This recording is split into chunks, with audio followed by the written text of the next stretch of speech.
BSc Main Physics, Semester 4, Electrodynamics, class number 60, ED60, Parallel Resonant Circuit, Parallel Resonant Circuit, Electrodynamics, BSc Main Physics. And this is the circuit diagram of parallel resonant circuit. There is one inductance L, resistance R, which are in series, and a capacitor is connected in parallel. The resistance R is connected in series with L because L always contains some resistance. So we take LR in series and C in parallel. It is connected to an AC voltage E is equal to E0 e raised to j omega t.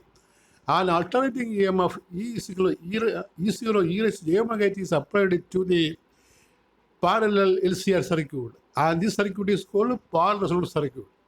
അപ്പോൾ നമ്മൾ ഇന്ന് പറയുന്നത് parallel L C R സർക്യൂട്ടാണ്. Parallel L C R സർക്യൂട്ടിനെ വിളിക്കുന്ന പേരാണ് parallel റിസോണൻറ്റ് circuit. അപ്പോൾ ഇതിനകത്തുള്ളത് ഒരു എല്ലും ആറും ഉണ്ട്. ഈ എല്ലും ആറ് സീരീസിൽ പറയാൻ കാരണം എല്ലാ എല്ലിനകത്തും മിക്കവാറും ഒരു ചെറിയ റെസിസ്റ്റൻസ് കാണും. അതുകൊണ്ട് ആറ് സീരീസ് എടുക്കുന്നതിൽ തെറ്റില്ല. അപ്പോൾ എൽ ആർ സീരീസിൽ അതുമായിട്ട് പാരലൽ കപ്പാസിറ്റർ കൊടുക്കും. ഇതിനെയാണ് നമ്മൾ പാരലൽ റിസോണൻറ്റ് സർക്യൂട്ട് എന്ന് പറയുന്നത്. അതിലേക്ക് എ സി കൊടുത്തിരിക്കുകയാണ്. എ സി നമ്മൾ ജെ ഓപ്പറേറ്റർ വെച്ചാണ് റെപ്രസെൻറ്റ് ചെയ്യുന്നത്. അപ്പോൾ എ സിയുടെ value E0 e raise to J omega T എന്നാണ് കൊടുത്തിരിക്കുന്നത്. ഇനി അവിടെ ഈ ഇമ്പഡൻസ് ആണ് കൂട്ടാനായിട്ട് ഈ എല്ലും ആറും കൂടി നമുക്കൊരു സീരീസ് ഇമ്പഡൻസ് കിട്ടും. Z1 അത് ജെ എൽ ഒമേഗ പ്ലസ് ആറെന്ന് വരും. എല്ലും ആറ് സീരീസിലാകുമ്പോൾ total impedance J L omega plus ആറെന്ന് വരും. കപ്പാസിറ്റി പാരലാണ്. കപ്പാസിറ്റേറ്റീവ് റിയാക്ടൻസ് അത് 1/jc ഒമേഗയാണ്. അപ്പോൾ മുകളിലത്തേന് നമ്മൾ Z1 എന്നും താഴത്തേന് Z2 എന്നും വിളിച്ചാൽ ടോട്ടൽ ഇമ്പഡൻസ് നമുക്ക് പാരലൽ റെസിസ്റ്റൻസിൻ്റെ രീതിയിൽ കണക്ക് കൂട്ടാം. അപ്പോൾ ഇതാണ് impedance calculation circuit. Calculation of impedance Z1 that is the top part J L omega plus R. Z2 the bottom part 1/jc omega. These two are in parallel, so net impedance we can calculate by the equation 1/Z is equal to 1/Z1 plus 1/Z2. അപ്പോൾ ഈ parallel L C R സർക്യൂട്ടിൽ നമ്മൾ net impedance കണക്ക് കൂട്ടുന്നതിന് redraw ചെയ്തിരിക്കുന്ന ഒരു പടമാണ് മുകളിൽ കാണിച്ചിരിക്കുന്നത്. Z1 J L ഒമേഗയും ആറുമാണ്. Z2 ആ കപ്പാസിറ്ററിൻ്റെ റിയാക്റ്റൻസ് ആണ്. ഇവ രണ്ടും പാരലാണ്. അപ്പോൾ നമ്മൾ ഇംപെഡൻസിൻ്റെ റെസിസ്റ്റൻസിൻ്റെ പാരലൽ ഫോർമുല ഉപയോഗിക്കണം. അതായത് 1/Z is equal to 1/Z1 plus 1/Z2 എന്നുള്ള ഫോർമുല അതാണ് ഇവിടെ അപ്ലൈ ചെയ്തിരിക്കുന്നത്. So you C consider A parallel LCR circuit, PARLLEL. L is the inductance, C is capacitance, and R resistance. In the circuit, L and R in series, and C is connected to parallel to it. E is E0 e raised to j omega t. J omega E0 e raised to j omega t. Equation number 1 is the applied alternating EMF. Then the circuit, the current in the circuit can be calculated by the equation I bar is E bar by Z. നമ്മൾ R M S കറണ്ടാണ് കണക്ക് കൂട്ടുന്നത്. R M S current R M S voltage by impedance. I bar is E bar by Z, equation number 2, where Z is the impedance of the circuit. And Z we calculate as under. In the figure, 1/Z is 1/Z1 plus 1/Z2. Z1 is j L omega plus R. Z2 is 1/jc omega. Therefore, 1/Z is equal to 1/jl omega R plus jc omega. You take L's. You at first rationalize the first term by multiplying numerator and denominator by the complex conjugate. That is, the complex conjugate of R plus jl omega is R minus jl omega. So in the first term in the RHS, we multiply numerator and denominator by R minus jl omega. So we get 1/Z is R minus jl omega by R plus jl omega into R minus jl omega plus the last term jc omega. 1/Z is Z2 is jc omega. That is 1/Z is R minus jl omega. In the denominator you multiply a plus b into a minus b. A square minus b square. Since j square is coming, it is -1. So the term we get as r square plus l square omega square. അവിടെ നമ്മൾ താഴെ ഗുണിക്കുമ്പോൾ നമുക്ക് ഒരു minus J square വരും. J square -1 ആണല്ലോ. അപ്പോൾ +1 -++ വരും. അങ്ങനെ R² + L² എന്ന് കിട്ടുന്നത് പിന്നെ JC⍵. അത് നമ്മൾ സ്പ്ലിറ്റ് ചെയ്ത് ഒരു റിയൽ ടേം ഇമാജിനറി ടേമാക്കി മാറ്റി എഴുതും. ആ കാണുന്നത് 1/z is equal to R/R² + L² minus Jω/R² + L² plus JC⍵. Last ടേമിൽ നമുക്ക് ജെ ഉണ്ട്. ആ ജെ പുറത്തേക്ക് എടുക്കും, Jω പുറത്തേക്ക് എടുക്കും. അപ്പോൾ 1/z is equal to R/R² + L² minus Jω into 1/R² plus L² minus C. Question number 3. And you know I bar is E bar by Z. E bar by Z or E bar into 1/Z. So this 1/Z we multiply with E. Therefore I bar is E bar into R/R² plus L² minus Jω into L/R² plus L² minus C. Equation number 4. Now we say what is called parallel resonance. The condition for parallel resonance is that the reactive part of the impedance is 0. Parallel resonance condition, reactive part of the impedance 0 ആയിരിക്കും. ഇവിടെ നോക്കിക്കേ, ആ ബ്രാക്കറ്റിൽ കാണുന്നതാണ് impedance term 1/Z. അതിൽ ആ J വരുന്ന ടേമിനെ നമ്മൾ വിളിക്കുന്നത് റിയാക്റ്റീവ് പാർട്ട് എന്ന് പറയും. റിയാക്റ്റീവ് പാർട്ട് മറ്റേ റെസിസ്റ്റീവ് പാർട്ടാണ്. R വരുന്ന ടേം റെസിസ്റ്റീവ് പാർട്ടാണ്. ആ Jω വരുന്ന ടേം റിയാക്റ്റീവ് പാർട്ടാണ്. ഈ റിയാക്റ്റീവ് പാർട്ട് എപ്പോഴും 0 ആകും എന്ന് പറയുന്നതാണ് റെസൊണൻസ് കണ്ടീഷൻ. അപ്പോൾ ആ കണ്ടീഷനോട് അപ്ലൈ ചെയ്യാണ്. The condition for parallel resonance is reactive part of the impedance is 0. That is J ഒഴിവാക്കാം, ω into L/R² plus L² minus C is equal to 0.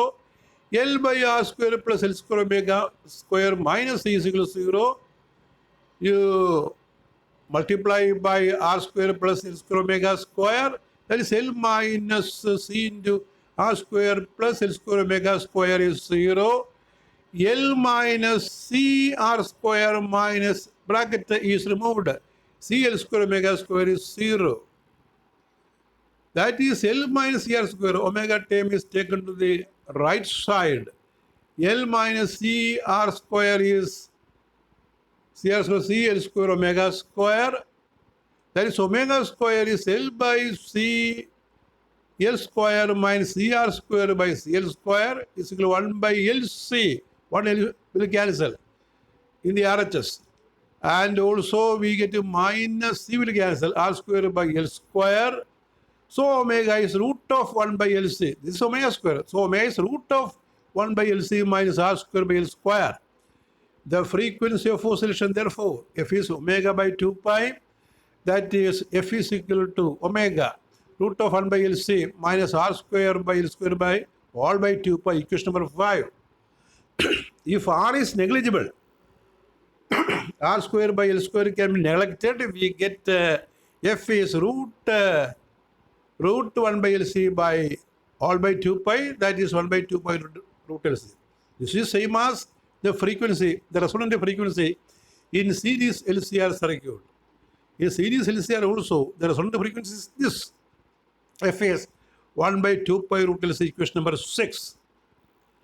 Now we say dynamic resistance Z0. In parallel resonant circuit, there is an important term called dynamic resistance. We say what is dynamic resistance? You look here, what is dynamic resistance? We have 1/S this R/R² plus L² minus Jω into 1/L/R² plus L² minus C. At resonance, the second term, the R is 0. The reactive part is 0. 0 at resonance. So, thus,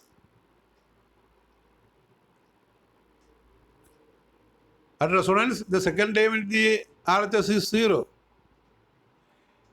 In that case, at resonance, the reactance we write as Z0. So 1/Z0 is equal to R by R square plus L square omega square. റെസൊണൻസിൽ നമ്മൾ ഇസഡിനെ Z zero എന്ന് വിളിക്കുകയാണ്. അപ്പോൾ reactive part zero ആയിരിക്കും, J വരുന്ന term zero ആയിരിക്കും. 1/Z0 ആ മുകളിലത്തെ ഇക്വേഷനകത്ത് ഇസഡിന് വരെ ഇസഡ് സീറോ എന്ന് കൊടുക്കുക റെസൊണൻസിൽ. 1/Z0 is R by R square plus L square omega square. Z zero is equal to, തിരിച്ചു പറയണം, R square plus L square omega square by R. That is Z zero is equal to R square plus L square into omega സ്ക്വയറിന് നേരത്തെയുള്ള വില കൊടുക്കണം, 1/LC minus R square by L square whole by R. അപ്പോൾ അത് bracket മാറ്റുമ്പോൾ നമുക്ക് കിട്ടുന്നത് ഒരു എൽ വെട്ടി പോയിട്ട് R square plus L by C minus R square, L square വെട്ടി പോകും രണ്ടാമത്തെ അവസാനത്തെ ടേമിൽ. അപ്പോൾ ഇത് സിംപ്ലിഫൈ ചെയ്യുമ്പോൾ R square minus R square വെട്ടി പോയിട്ട് Z zero is L by C R എന്ന് കിട്ടും. Z zero is L by C R. Equation number 7. This value, this is the dynamic resistance. So what is the expression for dynamic resistance in a parallel resonance circuit? It is L by CR.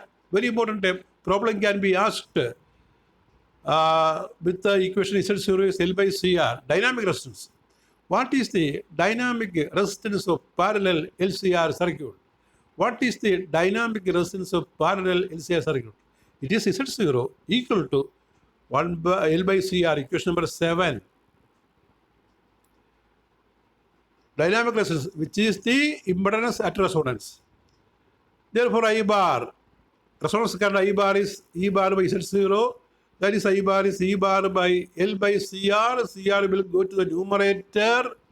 We get I bar is equal to CR E by L. If R is equal to 0, then I is equal to 0. That is no current flows in the circuit at resonance. R zero ആണെങ്കിൽ നമുക്ക് I bar zero എന്ന് കിട്ടും. ഇപ്പോൾ റെസൊണൻസിൽ Z സീറോയുടെ കേസാണ്. റെസൊണൻസിൽ ഒരു കറണ്ടും സർക്യൂട്ടിൽ ഒഴുകുന്നില്ല, നോ കറണ്ട്. നേരെ മറിച്ച് സീരീസ് എൽ സി ആർ ആണെങ്കിൽ റെസൊണൻസിൽ മാക്സിമം കറണ്ട് ഒഴുകും. പാരലൽ സി ആറിൽ റെസൊണൻസിൽ no current flows or zero current flows. അപ്പോൾ അതിൻ്റെ ഒരു റെസ്പോൺസ് കറണ്ട് വലിച്ചിരിക്കുന്നത് നമ്മൾ എക്സ് ആക്സിൽ ഫ്രീക്വൻസി എടുക്കും, വൈ ആക്സിൽ കറണ്ട് ഐ ബാർ എടുക്കും. റെസൊണൻസ് ഫ്രീക്വൻസിയാണ് ആ സീറോയിൽ കാണിക്കുന്നത്. അപ്പോൾ കർവ് നേരെ കീഴ്പോട്ടാണ് ഇരിക്കുന്നത്, താഴോട്ടാണ് യു ഷേപ്പിലാണ് വരുന്നത്. മറ്റേതാണെങ്കിൽ മേപ്പോട്ടാണ് കർവ്. സീരീസ് റെസൊണൻസ് കർവ്സിൻ്റെ ഓപ്പോസിറ്റായിട്ട് പാർ റെസൊണൻസ് കർവ് കിട്ടും. ഇത് താഴത്തേക്കാണ് ഇരിക്കുന്നത്. താഴെ റെസൊണൻ്റ് ഫ്രീക്വൻസിയിൽ കറണ്ട് സീറോ ആയിരിക്കും. അപ്പോൾ എക്സ് ആക്സിൽ ഫ്രീക്വൻസിയും വൈ ആക്സിൽ നമ്മൾ കറണ്ട് എടുക്കുകയാണ്. റെസൊണൻസിൽ current 0. Parallel resonant circuit is called a rejected circuit. അപ്പോൾ കറണ്ട് എടുക്കുന്നില്ല റെസൊണൻസിൽ. പാരലൽ റെസൊണന്റ് സർക്യൂട്ട് കറണ്ട് എടുക്കുന്നേ ഇല്ല. അപ്പോൾ കറണ്ട് എല്ലാം ഉപേക്ഷിക്കുകയാണ്, എടുക്കാതെ. അപ്പോൾ അങ്ങനെ വരുമ്പോൾ ഇതിന് റിജക്റ്റഡ് സർക്യൂട്ട് എന്ന് പറയും. You know the series L C R circuit is accepted circuit and here parallel L C R is rejected circuit. It draws no current at resonance. The parallel resonant circuit is called a rejected circuit because if a number of AC voltages of different frequencies are applied, the voltage of all frequencies produce current except the resonant frequency. അപ്പോൾ ഒരു parallel resonant സർക്യൂട്ടിൽ റെസൊണൻസിൽ നമ്മൾ number of frequency apply ചെയ്താൽ ഒരു frequency മാത്രം എടുത്തിട്ട് അതിൽ current 0 തരും. The variation of current amplitude with frequency in A parallel resonant circuit is illustrate in the graph above. നമ്മൾ മുകളിൽ കണ്ട ഗ്രാഫാണത്. അപ്പോൾ ഇത് എസ് എ ചോദിച്ചിട്ടുണ്ട് കേട്ടോ. S A July 2018 S A ആണ്. ഇതാണ് question. Discuss a parallel resonant circuit, obtain expression for current amplitude ആകുമ്പോൾ ഐസോറോ എഴുതണം. ഐ ബാറിന് ഐസോറോ ബൈ √1 ഐ ബാർ എഴുതിയാൽ മതി. എന്നിട്ട് ഐസോറോ ഐ ബാറിന് √1 എഴുതിയാൽ മതി. അപ്പോൾ ഐ ബാർ കണ്ടുപിടിക്കേണ്ടത് discuss a parallel resonant circuit, obtain expression for current amplitude or R M S current and resonant frequency. What is its dynamic resistance? As a question, important. Why is parallel C R circuit is called rejected circuit? മുകളിലുള്ള ഉത്തരം. At resonance, a parallel resonant circuit draws no current. That is the reason. You can also draw the graph. ഇനി ഒരു problem ഉണ്ട്. Problem the coil of inductance 2 millihenry and resistance 5 ohm is connected in parallel with a capacitance of 0.001 mu of find the resonant frequency. ഇത് parallel resonant frequency ആണ് കാണേണ്ടത്. 6 കൂടി തന്നിട്ടുള്ളത് കൊണ്ട് 6 കൂടിയുള്ള ഇക്വേഷൻ ഉപയോഗിക്കണം. 6 നെഗ്ലിജിബിൾ എന്ന് പറഞ്ഞാൽ നമുക്ക് 1/2π√LC അപ്ലൈ ചെയ്താൽ മതി. F is equal to root of 1/LC minus r square by L square whole by 2π. Root of 1/2 into 10 raised to minus 3 into 10 raised to minus 9. 0.001 mu എന്ന് പറഞ്ഞാൽ 0.001 into 10 raised to minus 6 ആണ്. അങ്ങനെയാണ് നമുക്ക് 10 raised to minus 9 വരുന്നത്. minus 15 square by 2 into 10 raised to minus 3 square whole by 2π. That you simplify, you get 10 raised to 12 by 2 minus 56.25 into 10 raised to 6. ആ രണ്ടാമത്തെ ടേബിളിന് വലിയ പ്രാധാന്യം വരത്തില്ല. കാരണം ഈ 10 raised to 11 ആയിട്ട് നോക്കുമ്പോൾ അത് നിസ്സാരമാണ്. അത് കളയാം. കാരണം ഈ സെക്കൻഡ് ടേമേ ആ മൈനസ് ടേം എന്നുള്ളത് ഈ ഫസ്റ്റ് ടേമിന് 10 raised to 11 ആണല്ലോ. അപ്പോൾ മറ്റേത് നെഗ്ലിജിബിളായിട്ട് വരും. നെഗ്ലിജിബിൾ. അപ്പോൾ സെക്കൻഡ് ടേം കളയുമ്പോൾ നമുക്ക് root of 5 into 10 raised to 11 by 2π എന്ന് കിട്ടും. ഉത്തരം 112597 hertz. That is the resonant frequency. That's the frequency here. In dynamic resistance, given dynamic resistance, Z0 is L by CR. That is L is 2 into 10 raised to minus 6. C is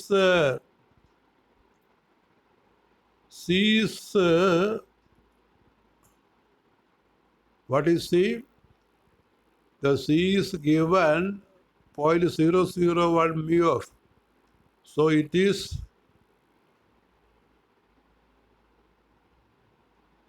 L value, C value.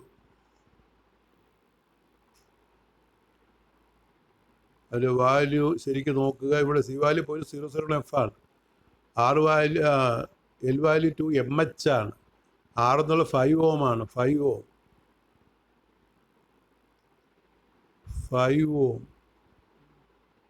അപ്പോൾ check ചെയ്യണം. അതിൽ ആ calculation എന്തെങ്കിലും പെസുള്ള നോക്കുക.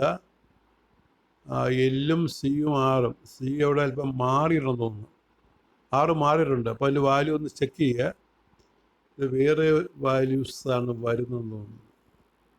നോക്കിക്കേ. Question അത് find the resonant ഫ്രീക്വൻസിയാണ്. പിന്നെ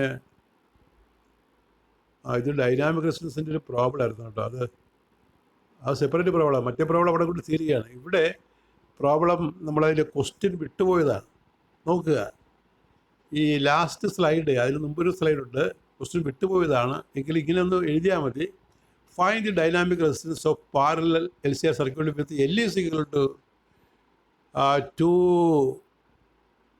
microhenry, C is equal to 10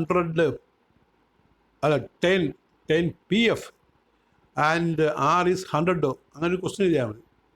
ഇപ്പോൾ ലാസ്റ്റ് സ്ലൈഡ് ഒരു സെപ്പറേറ്റ് ക്വസ്റ്റ്യനായിട്ട് വിചാരിച്ചുകൊണ്ട് ഇങ്ങനെ എഴുതുക. ഇതാണ് question. Find the dynamic resistance of A parallel resonant circuit with L is equal to 2 mu H, C is equal to 10 picofarad. Pico, അപ്പോൾ 10 raised to minus 6 into 10 raised to minus 6. And R is 100 ohm. അപ്പോൾ നമുക്ക് 2 into 10 raised to 4 എന്ന് കിട്ടുമെന്ന് നോക്കുക. നോക്കി 10 raised to minus 6 വെട്ടിപ്പോവും. ഇവിടെ താഴെ ഒരു 10 raised to 10 അല്ലേ, അപ്പോൾ 10 cubed ആണ്. 9 വരും. മുകളിൽ 20 ആയിരിക്കും. 20 ആണ്. 20 mH ആക്കണം. 20 mu H ആക്കണം. 20 mu H. L 20 mu H. പിന്നെ C എന്നുള്ളത് 10 picofarad. 10 raised to minus 6 into 10 raised to minus 6. 10 raised to minus 12 ആണ്. പിന്നെ R 100 ohm. അപ്പോൾ കാര്യം മനസ്സിലായല്ലോ. അതിൻ്റെ വാല്യൂ ചെക്ക് ചെയ്താൽ മതി. അതായത് Z0 L by CR. Find the dynamic resistance of the circuit with L is 2 into 10 raised to minus 6 or 2 microhenry 20 microhenry. 20 microhenry, C is equal to 10 picofarad or microfarad or 100 ohm. അപ്പോൾ ഈ answer 2 × 10⁴ എന്ന് കിട്ടും. ഇപ്പോൾ dynamic റെസിസ്റ്റൻസിൻ്റെ question ചോദിച്ചിട്ടുണ്ട് കേട്ടോ, അതിൻ്റെ ആ question slide ഇവിടെ മിസ് ചെയ്തു.